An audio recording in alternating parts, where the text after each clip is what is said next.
Join Sid for this edition of It's Supernatural. Bonjour, Citron ici. Je dis qu'il doit y avoir autre chose. J'ai écrit un livre à ce sujet. Mon invité parle de livre, c'est scandaleux. Il a l'audace, et c'est un juif. Il a l'audace et le culot de dire que Jésus n'était pas chrétien. Comment a-t-il pu inventer une chose pareille? Je vais vous dire quelque chose. Le Saint-Esprit est partout sur ce plateau. Et en fait, Scott Volk, c'est incroyable. J'ai commencé par une parole de connaissance. Je ne commence jamais par une parole de connaissance. Mais si le Saint-Esprit est aux commandes, je vais le suivre. Et vous nous suivez parce que nous le suivons. Scott Volk, comment avez-vous pu trouver un titre comme « Jésus n'était pas chrétien » ? Oui, je ne pensais pas que ce serait aussi provocateur, car peu après la publication de ce livre, j'ai commencé à recevoir des messages haineux, disant « Comment ça Jésus n'était pas chrétien ? Il était le fondateur du christianisme.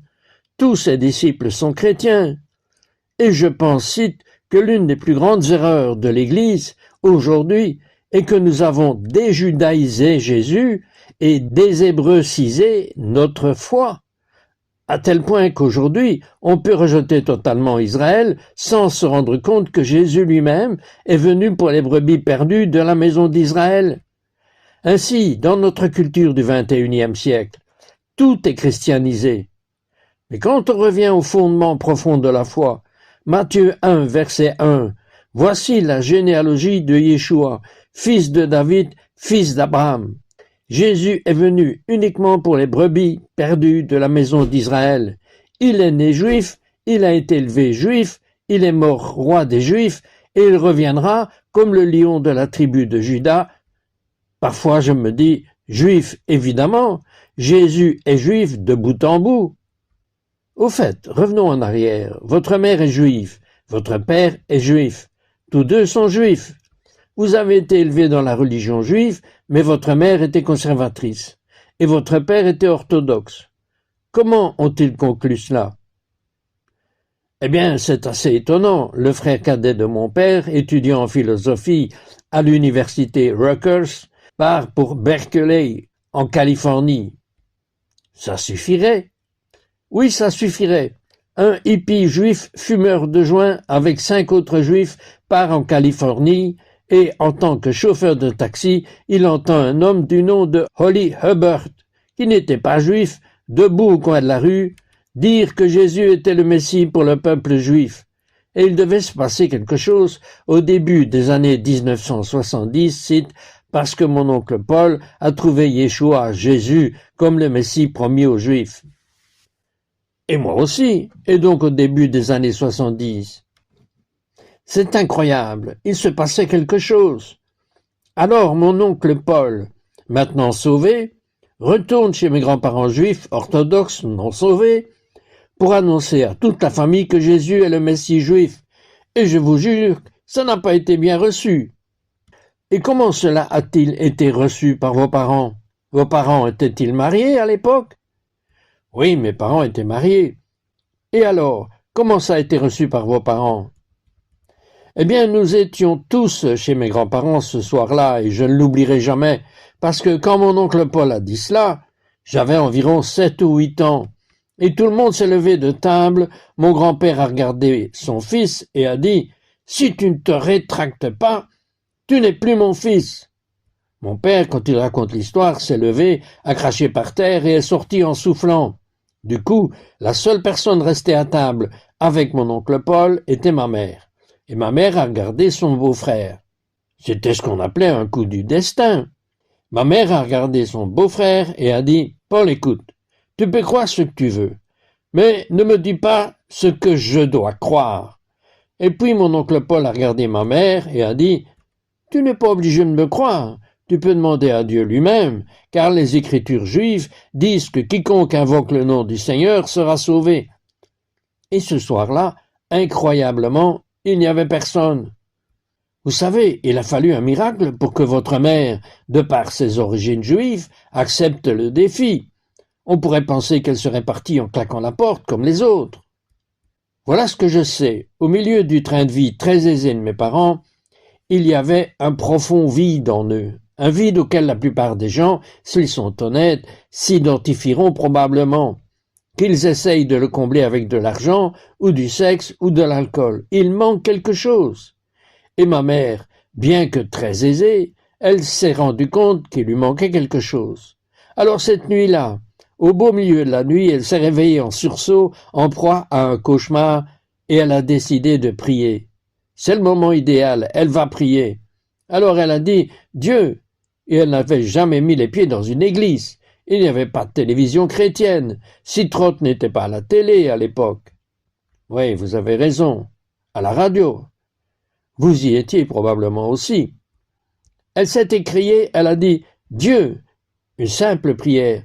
« Jésus-Christ était-il ton fils ?» Elle a dit « Père, je veux vraiment savoir, Jésus-Christ était-il ton fils ?» Et vous savez quoi, Sid? C'est toute une histoire, mais très très brièvement. La présence de Dieu, selon ma mère, est entrée dans cette pièce. Les rideaux semblaient être en feu. Sa langue s'est mise à gigoter de haut en bas. Dans son esprit, elle s'est dit « June, ce n'est que ton imagination. » Elle a commencé à sentir une présence entrer en elle et la purifier de la tête aux pieds. Et l'histoire est magnifique. Bref, après tout ce qui s'est passé, après cette rencontre avec Dieu, elle savait que Jésus était le Messie promis à Israël et le Sauveur du monde. Ok, elle le savait, mais pas votre père.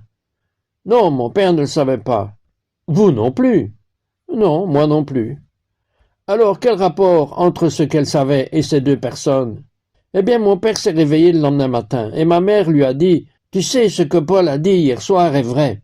Dieu s'est révélé à moi. » Mon père, je crois qu'il vous l'a dit personnellement une fois, il l'a regardé et lui a dit « Prends 2 comprimés et retourne te coucher, ça va passer. » Eh bien, non seulement l'effet ne s'est pas dissipé, mais 17 mois plus tard, mon père, courtier en bourse prospère, un juif qui vivait pour le sport et l'argent, et qui ne comprenait pas pourquoi sa femme avait maintenant une autre personne dans sa relation à qui elle avait donné sa vie, s'est agenouillé devant Jésus, Yeshua, le Messie promis d'Israël.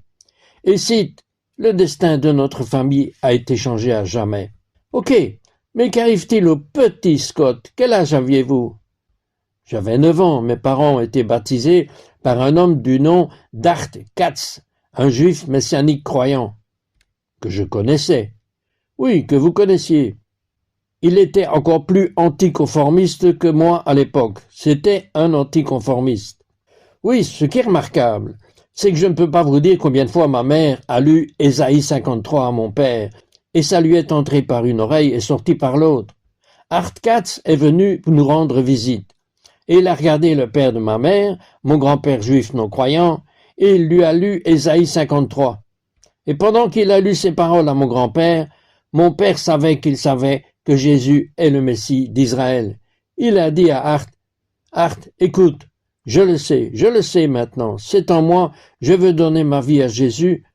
Et le lendemain, mes parents étaient baptisés par Art dans une église baptiste. Il faut bien comprendre, il ne peut pas y avoir rien de plus humiliant que de voir un parent baptisé dans une église baptiste. Il n'y a pas moyen que mon esprit juif, avant ma conversion, n'ait même pu le concevoir. Ce serait impossible. Je veux que vous compreniez cela.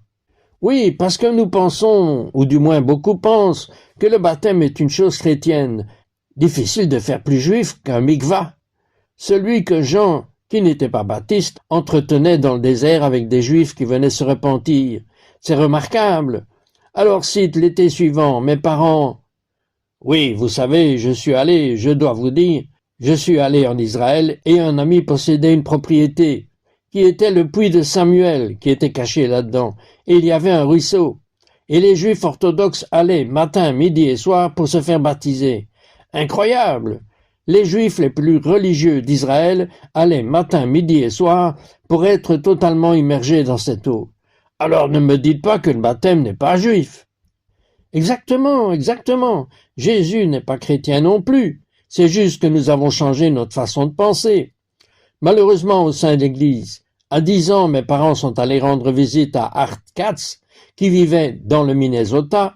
Je me suis retrouvé dans une grange avec un groupe d'hommes juifs, Art Katz, croyants juifs, mon oncle Paul qui a apporté l'évangile à ma famille et à quelques autres croyants juifs. Et Art me regarde comme un garçon de 10 ans. Le fait qu'il s'intéresse encore à moi aujourd'hui me sidère. Il m'a dit, Scott, quand vas-tu embrasser la foi de ton père et de tes pères? Et c'est à ce moment-là, c'est à 10 heures, que j'ai fait une prière, confessant Jésus de ma bouche, croyant de tout mon cœur que Dieu l'avait ressuscité des morts. Cet après-midi-là, j'ai été baptisé dans la baignoire d'Art. Et j'en suis tellement reconnaissant. En 1975. Je veux dire, c'était il y a combien d'années? Ça fait 50 ans, je veux dire. Waouh, cela fait 50 ans que j'ai le privilège de proclamer Yeshua comme mon roi. Quand vous avez pris cette décision, vous étiez assez jeune. Mais quand vous avez pris cette décision, avez-vous pensé à l'idée de ne plus être juif? Pas une seule seconde. Je me suis demandé, j'étudiais pour ma bar mitzvah. J'allais dans une école publique, j'allais à l'école hébraïque, tout le mardi et jeudi, après l'école, j'y allais. J'ai commencé à apprendre l'hébreu. Quand mes parents ont déménagé de la banlieue de New Haven, dans le Connecticut, avant nous étions à Brooklyn, dans le nord du Minnesota, il n'y avait pas de synagogue à moins de 160 km à la ronde. Je n'ai pas fait ma bar mitzvah. Mais mes parents, vous savez, nous avons eu un moment de prière important quand j'ai eu 13 ans. Mais mes parents ont choisi de ne pas m'élever dans la tradition juive. Ils ont choisi de m'élever comme un croyant dans le Messie. Et malheureusement, je vais vous raconter ce qui m'est arrivé. Très, très malheureusement. En grandissant, j'ai vu des non-juifs penser que s'ils n'étaient pas juifs, ils étaient moins aimés de Dieu que le peuple juif. Le diable existe vraiment. Oui, le diable existe vraiment. Alors ces gens, ils se comportaient de façon plus juive que moi, et je me disais, mais qu'est-ce que vous faites? En fait, mon cœur n'était vraiment pas attiré par les choses juives jusqu'à ce que Dieu me touche miraculeusement sur le tard dans mes dernières années. Vous savez, je suis curieux de savoir ce que vous pensez de ce que vous entendez par « Dieu vous a touché miraculeusement sur le tard ». Vous étiez plutôt agacé par les gentils qui voulaient devenir juifs. Soyez qui Dieu vous a créé. Si vous êtes noir, restez noir. Si vous êtes blanc, restez blanc. Si vous êtes métis, restez métis. Dieu vous a créé, vous. C'est vrai, pourquoi changer ce que Dieu a fait de vous? Mais je ne comprends pas. Pourquoi? Qu'est-ce que vous avez vraiment pensé? Pensiez-vous ne plus être juif quand vous étiez enfant? Il est impossible de gérer tout cela. J'ai toujours su que j'étais juif, mais je n'ai jamais voulu le crier sur tous les toits, parce que pour moi ça donnait l'impression que je me sentais supérieur à une personne non juive. Je n'ai jamais voulu le montrer. Alors je disais des choses comme je suis né dans une famille juive. Mais honnêtement, je n'assumais pas mon identité juive. Alors, qu'est-ce qui a changé? J'étais en Israël en 2005 à la tête d'un groupe de chrétiens principalement non juifs. J'étais pasteur. Je n'avais jamais parlé d'Israël. En fait, quand on abordait le sujet d'Israël, je faisais comme si de rien n'était. Cela me semblait sans importance, ce que je comprends maintenant comme une tentative de l'ennemi pour m'empêcher de saisir pleinement ce qu'est le cœur de Dieu. Car lorsqu'on a le cœur de Dieu pour Israël, alors on peut légitimement avoir le cœur de Dieu pour les nations. J'étais en Israël en 2005. Je vais aller plus loin. Si vous n'avez pas le cœur de Dieu pour Israël, vous allez sombrer dans toutes sortes d'hérésies. C'est exact. Involontairement. Car si vous êtes contre ce que Dieu est pour, si Dieu est pour vous, qui peut être contre vous? Mais si vous êtes contre ce que Dieu est pour, vous êtes en eau trouble. 2005, j'étais en Israël, et nous allions dans un centre pour enfants défavorisés. Moi et les personnes qui m'accompagnaient lors du voyage en Israël, nous apportions des cadeaux à 15 enfants issus de familles terribles, sans argent, et dont les parents étaient toxicomanes. Vous seriez surpris du nombre de familles juives en Israël qui vivent sous le seuil de pauvreté. C'est assez remarquable. Ou du fait que tout le monde a ce stéréotype, tous les juifs sont riches. Répétez ce que vous venez de dire. Je dis, vous seriez surpris de voir combien de familles juives en Israël vivent en réalité sous le seuil de pauvreté. Elles se sont tournées vers la drogue et l'alcool. Vous savez quoi? J'ai entendu la même chose à propos des Juifs à Chicago, ici, en Amérique. Waouh, c'est incroyable. Nous apportions des cadeaux à ces enfants. Il y avait 15 enfants là-bas, moi et une vingtaine d'autres personnes, et cite encore une fois, moi qui n'avais pas forcément embrassé mon héritage, je marchais et nous distribuions des cadeaux à ces enfants. Et j'ai croisé le regard de l'un de ces pauvres enfants juifs. Il devait avoir 6 ou 7 ans. Et soudain, une immense compassion m'a envahi, et j'ai entendu dans mon esprit le passage des Écritures où Jésus lui-même dit « Dans la mesure où vous l'avez fait au plus petit de mes frères, c'est à moi que vous l'avez fait. » Et pour la première fois de ma vie, j'ai compris que Jésus parlait des plus petits de ses frères juifs, parmi lesquels je me trouvais à cet instant. Or, ce passage des Écritures parle de vêtir ceux qui sont nus et de nourrir ceux qui ont faim. Quelle que soit leur origine ethnique, nous devons le faire. Mais Jésus parlait dans ce passage des Écritures du jugement des nations selon la façon dont nous traitons Israël. Et je me disais, c'est le frère de Jésus. Ce pauvre jeune garçon juif, peut-être orphelin, est le frère de Jésus. Et Jésus me regardera et dira, dans la mesure où vous l'avez fait au plus petit d'entre les miens, c'est à moi que vous l'avez fait. Vous savez, la manière dont nous traitons Israël est la manière dont nous traitons le Dieu d'Israël. Et si vous voulez vraiment vous mettre dans mes bonnes grâces, venez bénir mes enfants. Venez aimer mes enfants sans raison, qu'ils soient des petits morveux de 2 ans ou des adolescents ordinaires, peu importe. Aimez mes enfants, et moi, comme un père terrestre, je vous embrasserai. À plus forte raison, le Dieu du ciel, qui appelle Israël son fils premier-né, à plus forte raison est-il touché par la façon dont nous aimons et manifestons son amour pour Israël. Mais en comprenant ce que vous dites, en vous écoutant, il y a quelque chose qui ne fonctionne pas. Il manque quelque chose. Et c'est pourquoi dans le monde, des pays, des villes entières deviennent si antisémites. D'où cela vient-il? Personnellement, je pense que les gens ont perdu de vue le fait que l'identité des racines de leur foi, s'ils se disent croyants, se trouve dans la nation d'Israël. Sur le plan politique, il y aura des guerres. Il y aura des rumeurs de guerre. Il y aura de la haine envers Israël. Si la Bible n'est pas le fondement de nos croyances, alors nous avons tout perdu. Si vous croyez en la Bible, alors vous devez admettre que Dieu a aimé Israël, même dans ses pires moments. Lisez l'histoire des rois diaboliques, des rois qui haïssent Dieu, des rois idolâtres. Et pourtant, Dieu dit encore, « Mon peuple, je lui ai fait une promesse. Je tiens ma promesse parce que je suis un Dieu qui respecte ses alliances. » Stop! Que signifie le mot alliance pour Dieu ou pour vous? Oui, une alliance est plus qu'une simple promesse. C'est comme si, je viens vous aider à déménager samedi. Parole d'honneur. Mais samedi matin arrive et je ne me sens pas bien. Désolé, Sid, je ne peux pas venir. Dieu est un Dieu qui tient ses promesses, sa parole et son alliance. Alliance, je pense que littéralement en hébreu, cela signifie couper. C'est vrai, la nouvelle alliance. J'aime ça. Alors quand Dieu a fait cette promesse à Abraham dans la Genèse, je crois au chapitre 17, il a dit, « Écoute, je veux que tu prennes ces animaux, je veux que tu les coupes en 2 et je veux que tu poses chaque moitié de chaque côté du chemin. » Parce qu'à l'époque de l'Ancien Testament, quand les gens faisaient des alliances, ils marchaient ensemble au milieu des morceaux coupés et ils disaient, « Si je manque à ma parole, que ce qui est arrivé à ces animaux m'arrive aussi. » Alors quand Dieu conclut une alliance, il dit la même chose. Mais curieusement, lorsqu'il a conclu cette alliance avec Abraham concernant une terre et un peuple, il l'a plongé dans un profond sommeil. Il a accompli cette alliance seul. Pensez-vous qu'il craignait qu'Abraham n'ait pas assez de foi pour faire une telle chose? Il savait probablement que si cette alliance reposait sur la capacité de l'homme à la respecter, elle n'aboutirait à rien. C'est pourquoi il a juré et il a accompli cette alliance seul. Nous avons perdu de vue cela en tant qu'Église.